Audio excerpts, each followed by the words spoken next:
प्रिय छात्रों, प्रौढ़ मनोरमा का अपना सिलेबस चल रहा है, जिसमें उपदेश पदार्थ के बारे में हम चर्चा कर रहे थे। उपदेश के विषय में भट्टोजी दीक्षित का क्या मत है और भाष्यवृत्ति आदि में किस व्युत्पत्ति के द्वारा उपदेश पद को बताया गया है और उसका क्या अर्थ लिया गया है, इस सारी बातों की हमने चर्चा की थी। अब उपदेश के विषय में प्रक्रिया कौमुदीकार के मत को भट्टोजी दीक्षित पहले प्रौढ़ मनोरमा में मूल में बताते हैं और फिर उनके मत में क्या दोष है उस दोष को बता करके उनके मत का खंडन करते हैं। तो ये जो पक्ष है, इस पक्ष की भी चर्चा आवश्यक है। इसलिए मैंने आपको कहा था कि इसको अलग से द्वितीय पाठ में हम चर्चा करेंगे।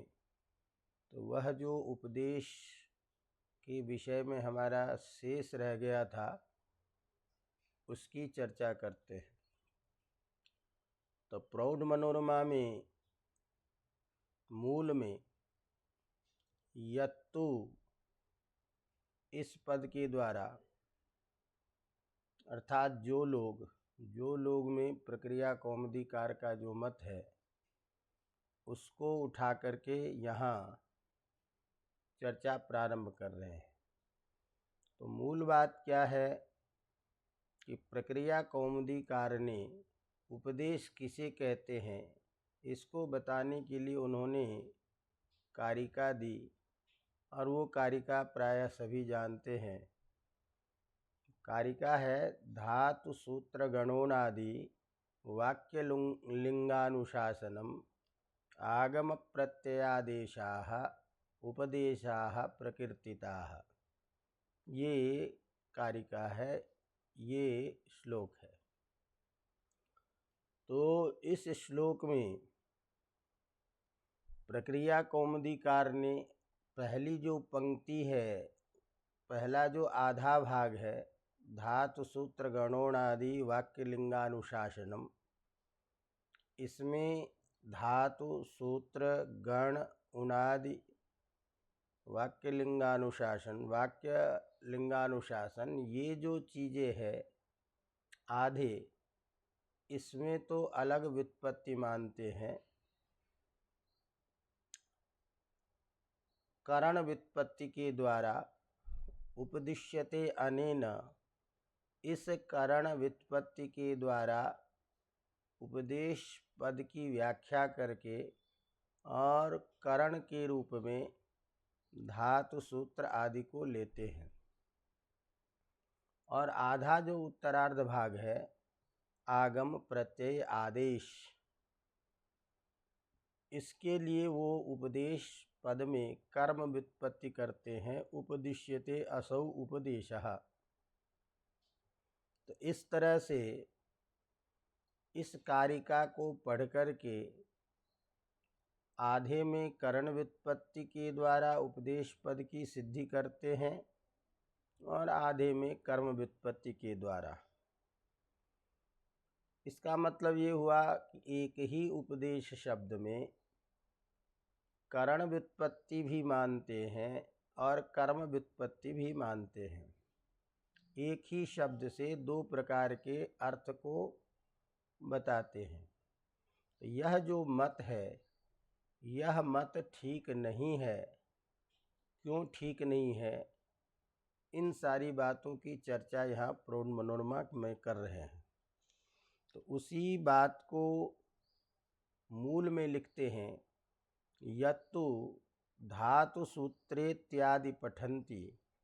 जो लोग, अर्थात जो प्रक्रिया कौमुदीकार धातु सूत्र इत्यादि जो कारिका है इसको पढ़ते हैं, और यच्च और जो उसकी व्याख्या करण व्युत्पत्त्या पूर्वार्धोपात्तानाम उपदेशत्वम, और आधा भाग जो है उस कारिका में उसकी करण व्युत्पत्ति के द्वारा उपदेशत्व स्वीकार करते हैं, और करण व्युत्पत्ति के द्वारा अर्थात उपदिश्यते अनेन, इस विग्रह के द्वारा उपदेश पद की सिद्धि करके और उपदेश पद से इन सब का ग्रहण करते हैं। और कर्म व्युत्पत्त्या तु आगमादीनाम, आगम प्रत्यय आदेश जो है उसमें कर्म व्युत्पत्ति अर्थात उपदिश्यते असौ इति उपदेशः, इस व्युत्पत्ति के द्वारा उसमें उपदेशत्व स्वीकार करते हैं। ये प्रक्रिया कौमुदी की मूल बात है। अब ये जो कारिका है, इस कारिका में करण व्युत्पत्ति और कर्म व्युत्पत्ति में क्या दिक्कत है, इसकी चर्चा तो करेंगे ही, लेकिन इससे पहले बीच में कुछ बात कह रहे हैं। और बात ये कह रहे हैं कि इस कारिका में धातु सूत्र गणोणादि वाक्यलिंगानुशासनम, यहाँ पर में उपदेश क्या है, किसे कहते हैं, इसमें सूत्र पढ़ा। तो जब सूत्र का पाठ कर ही दिया तो इसके अतिरिक्त उणादि और लिंगानुशासन का भी पाठ कर रहे हैं। तो उणादि भी क्या है, सूत्र ही है, और लिंगानुशासन भी क्या है, सूत्र ही है। तो ऐसी स्थिति में जब आप सूत्र को उपदेश कह ही देते हैं तो फिर उणादि को अलग से पढ़ना, लिंगानुशासन को अलग से पढ़ने की क्या ज़रूरत है। सूत्रत्वेन ही उणादि सूत्र होने के कारण, लिंगानुशासन सूत्र होने के कारण वो भी उपदेश कहलाएगा। तो अलग से इसका पाठ क्यों किया? तो उसके लिए मनोरमाकार कह रहे हैं कि उणादि लिंगानुशासनयोरपि सूत्रत्वात् सिद्धे, उणादि और लिंगानुशासन का भी सूत्र होने के कारण यह भी कारिका में सूत्र का पाठ किया गया है। तो सूत्र होने के कारण यह भी उपदेश सिद्ध है। फिर इसका पृथक उपादानम क्यों किया? तो कहते हैं गोबली वर्धन न्यायेन, कोई और विशेष बात नहीं है, विशेष सूत्रत्वेन उसका अलग से ग्रहण किया। तो उस सूत्र की कुछ विशेषता बताने के लिए कि ये सामान्य सूत्र जो पाणिनि के हैं अन्य सारे, उससे इस सूत्र में कुछ भिन्नता है।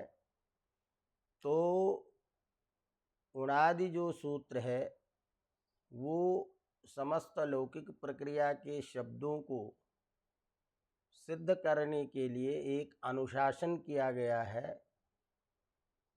तो जो शब्द पाणिनि के सूत्र के द्वारा साक्षात सिद्ध हो रहा है, इसके अतिरिक्त भी यदि कोई शब्द होता है तो उसका प्रकृति प्रत्यय निर्वचन करते हुए शास्त्रीय सिद्धांत के आधार पर उन शब्दों की सिद्धि करने के लिए अलग से उणादि सूत्र बनाए हैं। इसी तरह जो पाणिनि के सामान्य सूत्रों से शब्द का प्रयोग हो चुका है, वो सूत्र, वो शब्द किस लिंग में है, इसका अनुशासन करने के लिए अलग से वो सूत्र बनाए हैं। तो ऐसी स्थिति में सूत्र तो है, लेकिन कुछ विशेष सूत्र होने के कारण उसका प्रयोग अलग से कर दिए, केवल इतनी सी बात द्योतित करने के लिए। तो जैसे कहते हैं कि गो जो है, बैल जो है, वो सामान्य बैल भी है और सांड जो है वो भी बैल ही है, लेकिन लोक व्यवहार में प्रयोग करते हैं कि गावः आगच्छन्ति बलिवर्दोपि, सभी बैल आ रहा है और सांड भी है उसमें। तो वह यद्यपि वह बैल ही है, लेकिन उस सामान्य बैल से अतिरिक्त है, इस बात को बताने के लिए इसीलिए कुछ वैशिष्ट द्योतनाय अलग से ग्रहण किया, तो इसीलिए कोई ऐसी दिक्कत नहीं है। इसी प्रकार जब आपने कहा कि गण, तो गण किसे कहते हैं? समूह को। तो गण जो है अर्थात पाणिनि जी ने समान शब्दों का, अर्थात जिन प्रयोगों की सिद्धि एक तरीके से हो सकती है, या जो शब्द एक रूप में पढ़े जाने हैं, उन सभी शब्दों का समूह बना करके और प्रथम शब्द से उसके समूह का नामकरण कर दिए।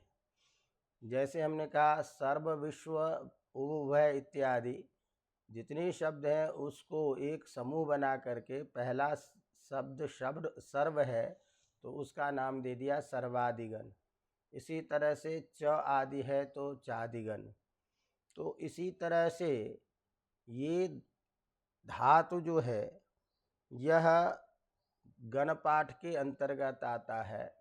तो समस्त धातुओं का भी ग्रहण गण होने के कारण उपदेश हो जाएगा। तो आपने इसमें गण का पाठ किया उपदेशत्वेन, उसी से धातु का भी ग्रहण उपदेश रूप में हो जाएगा, तो फिर उसको अलग से कहने की क्या ज़रूरत है। तो उसी बात को लिखते हैं एवं गणत्वादेव सिद्धे, चूँकि धातु भी गण में पढ़ा गया है इसीलिए गण होने के कारण ही उसकी सिद्धि हो सकती है। तो फिर ऐसी स्थिति में अलग से उसको पढ़ने की क्या ज़रूरत है। इस बात को ध्यान में रख कर के कह रहे हैं, उसका जवाब दे रहे हैं कि एवं इसी प्रकार गण के उपदेश में ग्रहण करने के कारण धातु का भी यद्यपि ग्रहण हो जाता, तथापि इसकी व्याख्याकार लिख रहे हैं गोवली वर्धन न्यायेन, नहीं ब्राह्मण वशिष्ठ न्यायेन, केवल वही विशेष द्योतित करने के लिए। तो जैसे कहते हैं सर्वे ब्राह्मणाः आगच्छन्ति वशिष्ठोपि, सभी ब्राह्मण आ रहे हैं और वशिष्ठ जी भी आ रहे हैं। तो चूँकि यद्यपि वशिष्ठ जी भी ब्राह्मण ही हैं, लेकिन ब्राह्मण होने पर भी सामान्य ब्राह्मण से वो कुछ भिन्न है। ऐसी स्थिति में केवल वैशिष्ट द्योतन के लिए ही उनका अलग से ग्रहण किया गया है।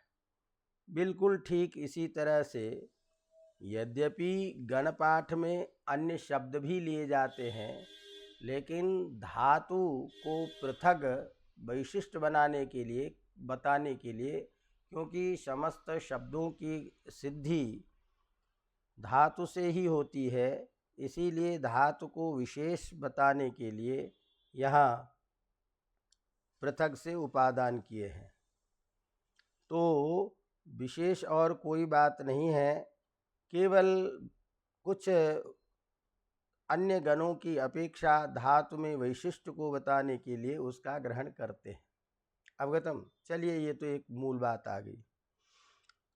अब ये जो प्रक्रिया कौमुदीकार ने कहा कि भाई आधे में उपदेश करते हैं करण व्युत्पत्ति के द्वारा और आधे में आगम के द्वारा, तो इस पे पहले प्रश्न करते हैं। प्रश्न के रूप में भट्टोजी दीक्षित पूछते हैं कि आपने जो ये कारिका पढ़ी है, इस कारिका में क्या आप मुझे पहले ये बता दीजिए कि इसकी उपदेश संज्ञा है इन सब की, अर्थात इन सभी का नाम उपदेश है। ये सभी उपदेश इस अर्थ में योगरूढ़ है, अर्थात जिसका स्वाभाविक नाम है योगरूढ़, अर्थात उसी अर्थ में प्रसिद्ध होना। तो क्या ये सभी उपदेश के रूप में प्रसिद्ध है, इनका इसका नाम ही है, अथवा ये योग मात्रम या ये यौगिक संज्ञा है? यौगिक संज्ञा है इसका तात्पर्य कि इसको व्युत्पत्ति के द्वारा योग उपदेश शब्द का नाम दिया गया है। व्युत्पत्ति लभ्य अर्थ होने के कारण ये उपदेश है। तो आप इन दोनों में क्या कहना चाहते हैं? क्या ये उपदेश अर्थ में रूढ़ है, इसका नाम ही उपदेश है, या व्युत्पत्ति लभ्य अर्थ इसमें आ रहा है इसीलिए इसको हम उपदेश कहते हैं? तो ये यौगिक संज्ञा है। तो दो पक्ष दिया कि किम एषाम उपदेश संज्ञा उत योग मात्रम। तो इन दोनों पक्षों में दोनों ही पक्ष ठीक नहीं है, इसका खंडन करने जा रहे हैं। उसके लिए कहते हैं नाद्यः। इसको आप योगरूढ़ संज्ञा कह नहीं सकते, क्योंकि शास्त्रकार ही अनुक्तत्व अनुक्ते है। किसी भी शास्त्रकार ने उपदेश ये संज्ञा किसी ने नहीं बताई है। जैसे अनुनासिक संज्ञा इसको कहते हैं, वृद्धि संज्ञा इसको कहते हैं, गुण संज्ञा इसको कहते हैं। इसको बताने के लिए शास्त्रकारों ने नियम दिए हैं। इसी तरह ऐसा कोई नियम दिखाई नहीं देता जो इसकी उपदेश संज्ञा करता हो। इसीलिए यह उपदेश संज्ञा नहीं है, इसकी उपदेश संज्ञा नहीं है। चूँकि इसकी उपदेश संज्ञा नहीं है, इसीलिए पहले के पाठ में हमने आपको बताया कि असंज्ञत्वात् घ प्रत्ययोपि न। चूँकि ये संज्ञा नहीं है, इसीलिए घ प्रत्यय भी इससे नहीं होता है उपसर्ग पूर्वक दिस धातु से। तो चूँकि जब ये संज्ञा कही नहीं गई है किसी शास्त्र के द्वारा, इसीलिए उसको हम उपदेश नहीं मानेंगे। यदि आप ये कहो कि कोई बात नहीं, शास्त्रकारों ने इसका नाम उपदेश नहीं रखा, अश्मदादिकृत संज्ञा हम लोग कहते हैं कि इसका नाम रख देंगे कि ये उपदेश है, तो ऐसा हम लोगों के द्वारा की गई संज्ञा ठीक नहीं होगी। क्यों नहीं ठीक होगी? तो हम लोगों के द्वारा की गई संज्ञा से शास्त्र व्यवस्थापकत्वे अति प्रसंगाच्य। शास्त्र की जो व्यवस्था की गई है, शास्त्रकार ने जो रास्ते बताए हैं, उसमें अति व्यापकत्व आ जाएगा। इसका मतलब जिसकी जो मर्जी होगी उसकी वो संज्ञा करने लग जाएगा। तो यदि हम कहेंगे कि हम लोगों के द्वारा ये की गई संज्ञा है, तो शास्त्र व्यवस्थापक में अतिव्याप्ति होगी। ऐसी स्थिति में क्या होगा कि फिर कोई पूछा रघुनाथ में अटकुपांग नुबाय पीछे णत्व क्यों नहीं होगा? तो कहते हैं पूर्व पदार्थ संज्ञायाम अगह, इस सूत्र से भी फिर णत्व होने लग जाएगा, क्योंकि ये नाम है। क्योंकि आप तो कहेंगे हम लोग नाम रखते हैं, तो जैसे हम लोग नाम रखते हैं तो रघुनाथ किसी का नाम है, ऐसी स्थिति में पूर्व पदार्थ संज्ञायाम अगह इस सूत्र से णत्वापत्ति होने लग जाएगी संज्ञा अर्थ होने के कारण। तो इस तरह से शास्त्र की व्यवस्था में दिक्कत आ जाएगी। इसीलिए ये भी नहीं कह सकते कि हम लोगों के द्वारा ये की गई संज्ञा है। एक तो ये कहा। दूसरी समस्या और बता रहे हैं कि आमो अमित्वम अदंतत्वात् इत्यादि स्वपर ग्रंथ विरोधाच। आमो अमित्वम अदंतत्वात् इत्यादि स्वपर ग्रंथ विरोधाच। यदि आप इसको उपदेश ये नाम मानते हो तो आपका ही जो कथन है, आपका ही जो शास्त्र में बनाया गया सिद्धांत है कि आमो अमित्वम अदंतत्वात्, आम जो है वो अमित नहीं है अदंतत्व होने के कारण, यह जो आपका स्वकीय सिद्धांत है इस ग्रंथ का विरोध होने लग जाएगा। तो ऐसी स्थिति में ये विरोध भी होगा आपके कथन में। शास्त्रकारों ने व्यवस्था नहीं की है, अपने अस्मदाधिकृत संज्ञा मान नहीं सकते हैं, इसीलिए इसका उपदेश ये नाम नहीं कर सकते। तो यहाँ जो ये हेतु दिए है, आमो अमित्वम अदंतत्वात् इति स्वपर ग्रंथ विरोधाच, आम के मकार की इत संज्ञा नहीं होती है अमित होने के कारण।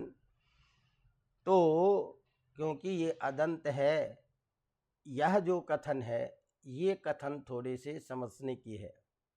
तो इजादिश्य गुरुमतो और नृच्छा, ये जो सूत्र है, इस सूत्र में प्रक्रियाकार ने ये बातें कही, आमो अमित्वम अदंतत्वात् गुणत्व विदेश तथा आस्कासुराम विधानाच पररूपम कतंतवत्। तात्पर्य इसका ये है कि आम अमित है, आम में मकार की संज्ञा नहीं होती है। कहा क्यों? अदंत होने के कारण। तो अदंत होने के कारण ऐसी स्थिति में आम को अदंत माना गया है। तो यदि आम को मकारांत तत्व मानते, आम के अंत में मकार होता तो मकारस्य इत्संज्ञा भविष्यति। इसीलिए आम के मकार को मकारांत न मान करके आकारांत माना। अतः आकार जो है इत्संज्ञा का अनुभवन करता हुआ मकार की इत्संज्ञा का प्रतिबंधक हो जाएगा। माने चूंकि अंत में अब आकार आ गया, इत्संज्ञा होगी तो आकार की होगी, तो आकार की जो इत्संज्ञा है वो मकार की इत्संज्ञा का प्रतिबंधक हो जाएगा। ये प्रक्रिया कौमुदीकार ने जो बातें कही, तो यदि हम संज्ञा मानते हैं तो इस ग्रंथ का विरोध हो जाएगा। क्यों? कि अत्र उत्सृष्टानुबंधे प्रत्ययत्वम नास्ति।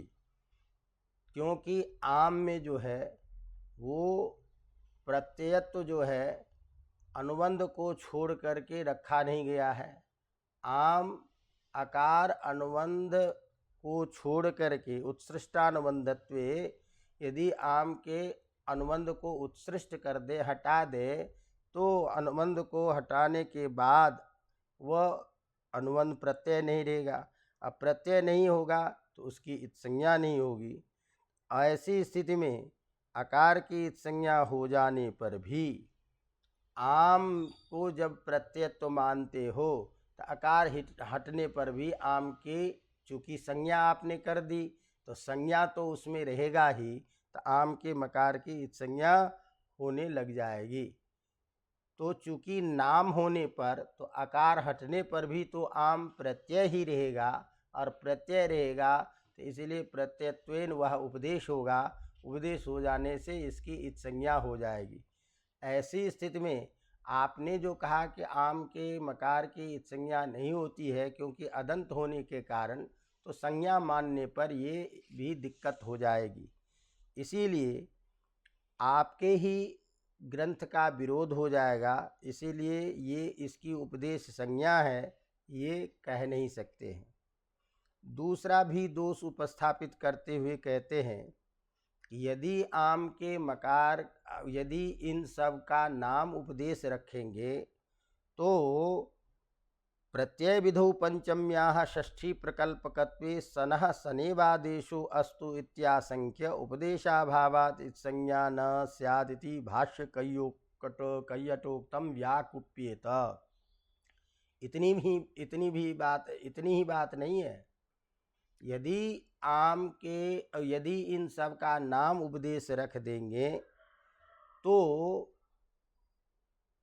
पंचम्याः प्रत्ययविधौ पंचम्या षष्ठी प्रकल्पने इत्यादि की व्याख्या के समय में भाष्य और कैयट के जो कहे गए सिद्धांत है उस सिद्धांत का भी खंडन होने लग जाएगा, उसका भी विरोध होगा।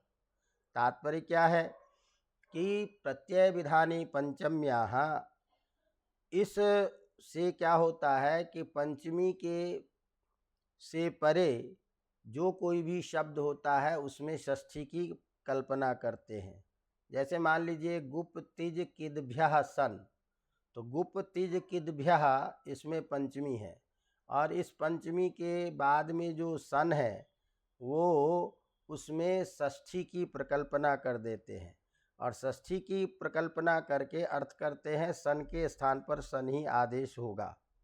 तो ऐसी स्थिति में कि सन जो है वो उपदेश हो जाएगा, तो उपदेश हो जाने के कारण ऐसी स्थिति में यह जो भाष्य का वचन है इस वचन का भी विरोध होगा। तो प्रत्यय विधि पंचम्य, प्रत्यय विधान में जो पंचमी है उस पंचमी से परे षष्ठी की प्रकल्पना की जाती है। इस तरह से गुप्तिज किद्भ्यः सन, इस सूत्र से सन के स्थान में जो सन ही आदेश होता है ऐसी आशंका करके, और फिर भाष्यकार ने कहा कि उपदेशाभावात न इत्संज्ञा, उपदेश इसमें चूंकि रहा नहीं इसलिए इसकी इत्संज्ञा नहीं होती है। तो जब आप इसका नाम ही रख देंगे तो जो उपदेशत्व सन में था पहले वो उपदेश तो ये रहेगा ही, क्योंकि सन का नाम हो जाएगा उपदेश। तो ऐसी स्थिति में सन के स्थान में होने वाला जो सन है उसके नकार की संज्ञा नहीं होती है। कहा क्यों नहीं होती? क्योंकि ये उपदेश नहीं है। तो ये जो सिद्धांत है इस सिद्धांत का भी खंडन होने लग जाएगा। अतः किसी भी स्थिति में इसको हम उपदेश की संज्ञा नहीं मान सकते। इसी तरह आगे भी और प्रमाण दे रहे हैं। किंच न धातुलोप इति सूत्रे धातुग्रहणम किम लुई लविता पुई पविता इति भाष्यम उपदेशेवानुबंध लोपे कृते ततो धातु संज्ञा इत्येवं परः कैयट ग्रंथ विरोधाच्च। इतना ही नहीं, यदि हम इसको उपदेश मानेंगे तो एक सूत्र है न धातु लोपे आर्धातु के। इस सूत्र में प्रश्न किया गया कि धातु ग्रहण क्यों किया? ऐसी आशंका करके कहते हैं कि लुई लविता, माने लुई धातु है जिससे लविता प्रयोग बनता है, पुई धातु से है पविता प्रयोग बनता है। तो ये जो भाष्य कथन है इस कथन में उपदेश एवं अनुबंध लोपे कृते, उपदेश के समय में ही अनुबंध लोप करके धातु संज्ञा होती है। तो यदि हम इसका नाम रखेंगे तो पहले धातु का उपदेश होगा, फिर उसके बाद में उसका नामकरण होगा। तो ऐसी स्थिति में पहले जब वह उपदेश नाम ही नहीं रखा गया था तो फिर उस समय में उपदेश के काल में फिर इसकी संज्ञा कैसे होगी? तो इसका मतलब कि यह जो आपका कथन है ये कथन ठीक नहीं है। इतना ही नहीं, और भी दोष दे रहे हैं। किंच अपिच घ्वसेरोद्धेति सूत्रे लोपसस्येति द्विशकार को निर्देशः द्वितीय शकार इत इति अलुंत्य सूत्रस्थ भाष्य कैयटादिकम अपि विरुद्धयत। तो एक और भी दोष दे रहे हैं कि घ्वसोरेध्वाभ्यास लोपस्य एक पाणिनि जी का सूत्र है। इस सूत्र में लोप षष्च में दो शकार का निर्देश किए हैं, और द्वितीय जो शकार है उसकी इत होता है। अलोन्त्यात पूर्वबुद्धा इस सूत्रस्थ भाष्य में ये कैयट ने कहा है कि जो दूसरा शकार है उसकी इत संज्ञा होती है। तो ऐसी स्थिति में जो श धातु है वो तो सूत्र में पढ़ा गया नहीं है, तो ऐसी स्थिति में उपदेश ही नहीं है। तो उपदेश यदि नहीं है तो फिर उस शकार की संज्ञा कैसे होगी? तो इसीलिए भाष्यकार का जो द्वितीय दो निर्देश है उसमें शकार की संज्ञा की गई है, वो भी उपदेश के अभाव में उसकी संज्ञा नहीं होगी। तो ये सारे के सारे दोष हो जाएंगे। इस तरह इसको उपदेश मानने से 3-4 तरीके के आपत्ति दिखा करके भट्टो दीक्षित कह रहे हैं कि ये उपदेश इसका नाम रख नहीं सकते, उपदेश ये योग रूढ़ इसका नाम नहीं है हो सकता। क्यों? सबसे पहली बात, शास्त्रकारों ने कभी इसका नाम उपदेश नहीं रखा, शास्त्रकारों के द्वारा ये उपदेश इसकी संज्ञा है ये नहीं कही गई। यदि अस्मदाधिकृत संज्ञा मानेंगे, इसीलिए उसी में कहा कि ये संज्ञा नहीं होने के कारण घ प्रत्यय भी नहीं हुआ। हम लोगों की संज्ञा मानेंगे तो शास्त्र की व्यवस्था में दिक्कत आ जाएगी। तीसरी बात, आप द्वारा यदि इसको हम उपदेश संज्ञा कहेंगे तो आपका जो ग्रंथ है आमो अमित्वम अदंतत्वात्, इसका भी विरोध होगा। चौथी बात, प्रत्यय विधौ पंचम्या, इस सूत्र से जो पंचमी के बाद में जो प्रत्यय है उसके स्थान में षष्ठी की जो प्रकल्पना करते हैं, उस षष्ठी की प्रकल्पना करके और सन के नकार की जो इत संज्ञा को रोका गया है वो भी इत संज्ञा रुक नहीं सकती है। नाम होने से उस सन के नकार की इत संज्ञा होने लग जाएगी। धातु 9 धातु लोपे आर्ध धातु के में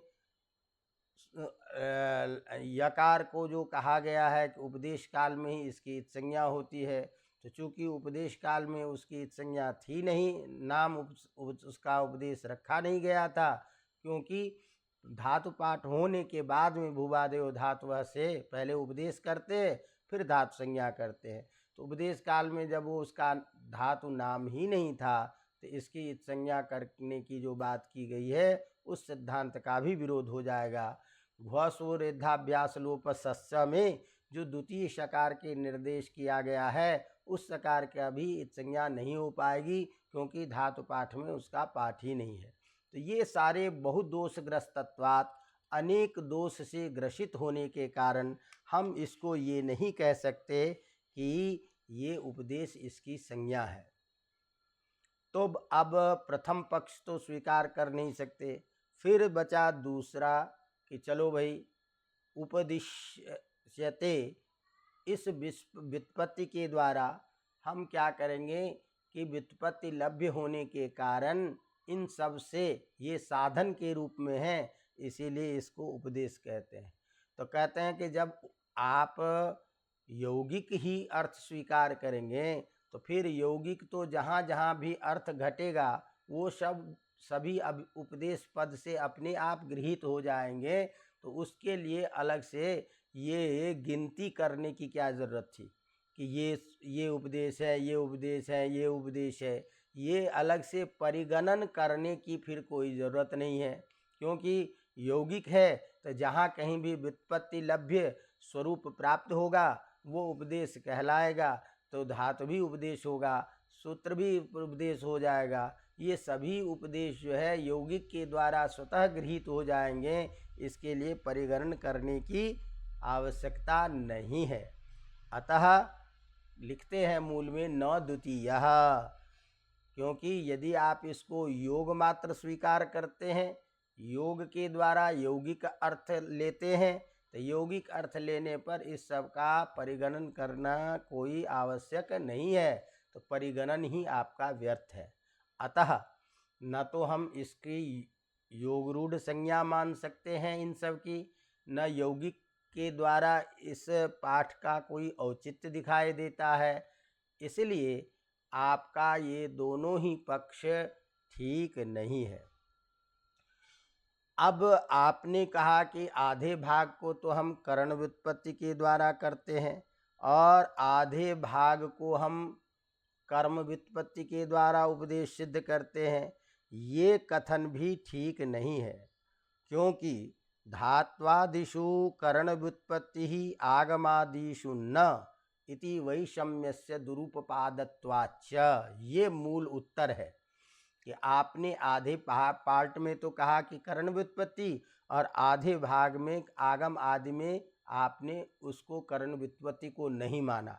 यह जो उपादन करना है, यह जो व्यवस्था देनी है, यह जो आपका कथन है, ये अत्यंत इसका उपादन करना, इसको समुचित बताना, इसको सिद्ध करना अत्यंत कठिन हो जाएगा।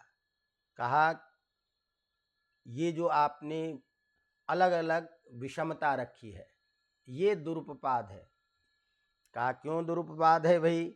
तो कहते हैं कि अर्थभेद स्वीकार करके एक जगह उपदेश का अलग अर्थ है और एक जगह अर्थ भिन्न है। एक जगह करण व्युत्पत्ति उपदिश्यते अनेन के द्वारा जो साधन है वो उपदेश कहलाएगा, और एक जगह जो पढ़ा गया है वो उपदेश कहलाएगा।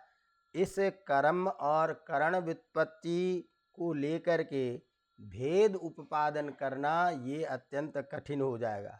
क्यों? क्योंकि सिद्धांत है सकृद उच्चरितः शब्दः सकृदेव अर्थम गमयति। एक बार जो उच्चरित अर्थ है वो किसी एक ही अर्थ को बताएगा, तो सकृद उच्चरितः शब्दः सकृदेवार्थम गमयति, इस न्याय के द्वारा एक व्युत्पत्ति के द्वारा एकार्थत्व ही स्वीकार करना पड़ेगा, न कि व्युत्पत्ति द्वय करके और उसको दो अर्थ करना। तो इस तरह कहते हैं कि व्युत्पत्ति द्वय के द्वारा उसको चरितार्थ करना ये संभव नहीं है। यदि कहें कि हम आवृत्त कर लेंगे तो ऐसे आवृत्त करने में कोई प्रमाण नहीं है। दो बार हम उपदेश कर लेंगे, इस तरह की आवृत्ति में कोई प्रयोग प्रमाण नहीं है। अतः ये कहना कि आधे में ये चीज है करण व्युत्पत्ति, आधे में कर्म व्युत्पत्ति, ये ठीक नहीं है। इसमें एक प्रमाण और भी देते हैं, दिक्कत और भी उपस्थापित करते हैं। कहते हैं क्या कि उपदेशता प्रयोजक धातुत्वादि रूपोपाद्यवच्छिन्न समुदायांतम हल इत्यर्थ इति स्वग्रंथ विरोधाच।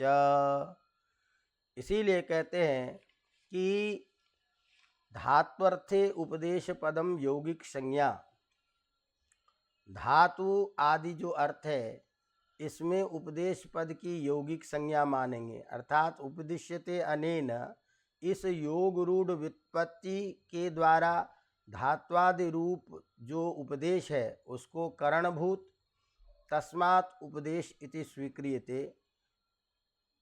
तो ऐसी स्थिति में उपदेशता इत्यस्य अर्थः, उपदेशता का अर्थ होगा उपदेश करणता। क्यों? क्योंकि एक सिद्धांत होता है प्रकृत्यर्थे प्रकारी भूतो अर्था भाव प्रत्यार्थः। प्रकृत्यर्थ में जो प्रकारीभूत अर्थ होता है, विशेषण के रूप में प्रयुक्त होता है, वह अर्थ भाव प्रत्यार्थ होता है। तो वही अर्थ त्व तल आदि प्रत्यय के द्वारा लिया जाता है। ऐसी स्थिति में उपदेशता में तल प्रत्यय लगा हुआ है, तो तल रूप भाव प्रत्यय होने के कारण प्रकृति यदि करण घयंत है, और प्रकृति यहाँ क्या है, करण घयंत उपदेश शब्द है, ऐसी स्थिति में उपदेश रूप प्रकृतिभूत जो विशेषण है उससे जो भाषित होने वाला अर्थ है वही करण अर्थ है।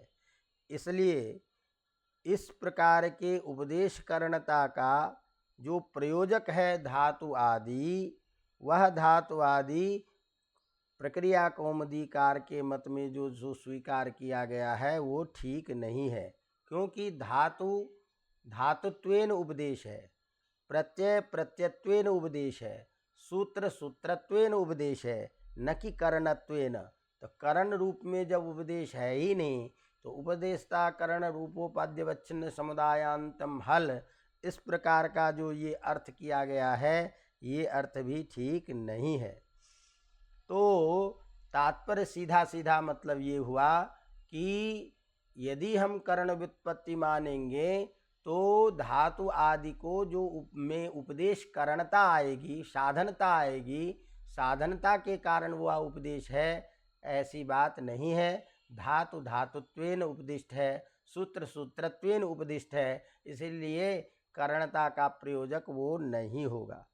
अतः कहते हैं धात्वादीनाम इसलिए धातु आदि की योग रूढ़ संज्ञा इस पक्ष में और यौगिक पक्ष में, इन दोनों ही पक्ष में उपदेश शब्द की जब स्वीकार करेंगे तो कारिका में पढ़े गए जो लिंगानुशासन है उसमें इसकी प्रकृति में कोई उपयोगिता भी नहीं है।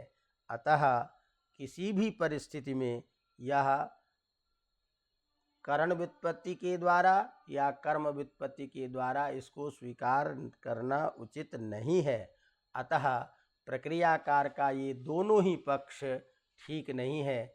अब इस सिद्धांत को आप केवल परीक्षा के दृष्टि से इस रूप में आप ध्यान दें कि प्रक्रिया कौमुदीकार ने जो आधे भाग में करण व्युत्पत्ति और आधे भाग में कर्म व्युत्पत्ति माना वो ठीक नहीं है, और उसके ठीक नहीं होने में ये जो हेतु हमने गिनाए हैं उसको संक्षेप में कि यहाँ करने उपदेश ये करने से यहाँ व्युत्पत्ति होगा, क्योंकि एक ही सकृदेव अर्थम सकृदेव उच्चरितः शब्दः सकृदेवार्थम गमयति इस न्याय से दो प्रकार के सिद्धांत नहीं माने जा सकते।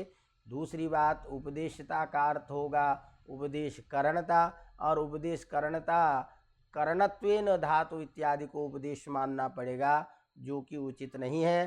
धातु धातुत्वेन उपदेश है, सूत्र सूत्रत्वेन उपदेश है, और योग रूढ़ संज्ञा यौगिक संज्ञा के भी हम अलग अलग स्वीकार नहीं कर सकते। इसका ये सारे के सारे जो इसमें दोष गिनाए गए हैं उस दोष को संक्षेप रूप में आपको ध्यान रखना है। अवगतम। इस तरह से उपदेश के विषय में सारे पक्षों को रखते हुए भट्टोजी दीक्षित सिद्धांत के रूप में ये लिखते हैं। इसीलिए उपदेश पद भाव घयंत ही स्वीकार करना पड़ेगा और करना चाहिए। इसीलिए आदेश उपदेशे इत्यादि सूत्र में सब जगह भाव घयंत ही उपदेश पद को लिया गया है। तस्मात् उपदेशनम उपदेशः, यही इसका उचित विग्रह है। और इसी विग्रह में भाव अर्थ में भावे घय प्रत्यय करके उपसर्ग पूर्वक दिश धातु से लघुपद इत्यादि गुण करके हम इसका शब्द का निर्वचन करेंगे, और इसका यही अर्थ होगा उपदेश आद्योच्चारणम। अवगतम। चलिए, तो ये एक प्रसंग समाप्त हुआ। अब हम आगे के पाठ में इसका अगला जो पाठ्य बिंदु है अनुनासिक संज्ञा करने वाला सूत्र, उसकी चर्चा करेंगे। आज यहीं पर मैं विराम लेते हैं। धन्यवाद।